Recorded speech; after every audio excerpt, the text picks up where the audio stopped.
સુરતના અલથાણ વિસ્તારમાં એક યુવકની હત્યાની સનસનાટીપૂર્ણ ઘટના સામે આવી છે.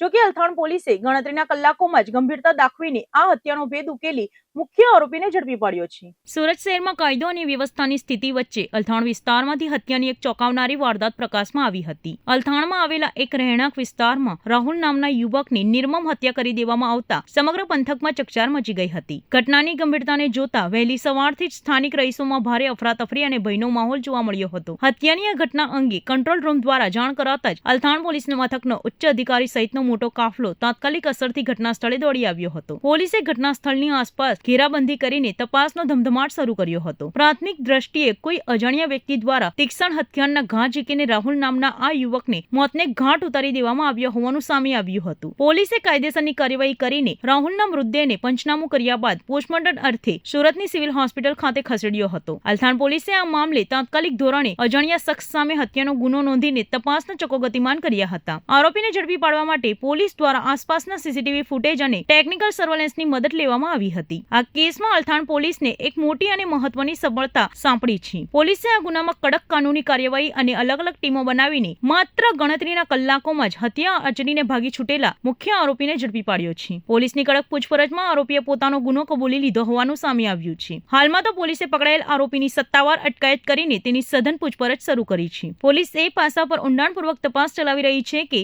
આરોપીએ રાહુલ નામના યુવકની હત્યા ક્યાં અંગત અદાવત, જૂની દુશ્મની કે તાત્કાલિક ઝઘડાના કારણે કરી હતી અને આ ગુનામાં અન્ય કોઈ વ્યક્તિ સામેલ છે કે કેમ, આ ઝડપી કામગીરીને પગલે સ્થાનિકોએ રાહતનો શ્વાસ લીધો હતો. ગઈ તારીખ 7/6/2026 ના રોજ અલથાણ પોલીસ સ્ટેશનમાં એક મેસેજ મળેલા કે મંગલમ હાઇટ્સની બાજુમાં કોઈ એક કિસ્મ માર મારેલી હાલતમાં પડ્યો છે.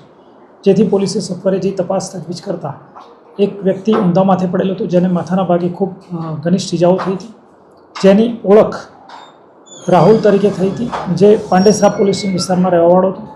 ત્યારબાદ તેની ઓળખ થતાં તેને માથાના ભાગે પથ્થરના ઘાથી છૂંદવામાં આવેલ અને 108ને બોલાવવામાં આવેલ, જેણે જગ્યા પર જ તેને મૃત જાહેર કરેલ. જેથી તેને તાત્કાલિક સિવિલ હોસ્પિટલ ખસેડવામાં આવેલો અને ડીસીબી પોસ્ટે ખાતેથી પણ એક વર્દી આવેલ કે જેમાં રાજીવસિંહ નામના માણસને તે લોકોએ અટક કરેલ છે, જેણે આ વ્યક્તિનું મૃત્યુ નિપજાવેલ છે. જેના કારણે તેને ગઈકાલ રાત્રે લાવી પૂછપરછ કરેલ છે, ડિટેન કરેલ છે અને આજ રોજ તેને ધોરણસર અટક કરેલ છે. મર્ડરનું કારણ પ્રાથમિક પૂછપરછમાં એવું આવેલું છે કે જે મરણ જનાર છે તે ફરી આરોપીના પત્નીને વારંવાર હેરાન કરતો હતો અને ગઈકાલે તેણે તેનો હાથ પકડીને તેને તંગ કરેલી, જેનો દ્વેષભાવ રાખી આરોપીએ ગુસ્સામાં અને આવેશમાં આવી તેને પથ્થરથી માર મારેલ, જેના ભાગરૂપે મરણ જનારનું મૃત્યુ થયેલ જગ્યા પર છે. કઈ રીતે પરિચયમાં હતા, કેટલા સમયથી જે મરણ જનાર છે તે રિક્ષા ચાલક તરીકે કામગીરી કરતો હતો, જેના ભાગરૂપે બેન કામવાળા તરીકે કામ કરતા હતા, જેથી ટ્રાન્સપોર્ટેશનના ભાગરૂપે એકબીજાના પરિચયમાં આવેલા તેવું પ્રાથમિક રીતે જાણવા મળેલ છે. કાલે કઈ રીતના ઘટના પત્નીએ પતિને જાણ કરીને બોલાવેલો શું થયું? ગઈકાલે જ્યારે મરણ જનારે આરોપીની પત્નીને હાથ પકડ્યો ત્યારે તે ખૂબ ગુસ્સે થઈ ગયેલી ને તેણે તેના પોતાના પતિને કોલ કરેલ.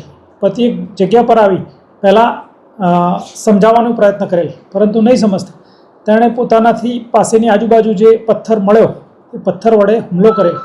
પથ્થરથી એનું મોઢું પાછળનું માથાના પાછળના ભાગે મારેલ, જેથી મગજ પર અસર થયેલાનું જણાય.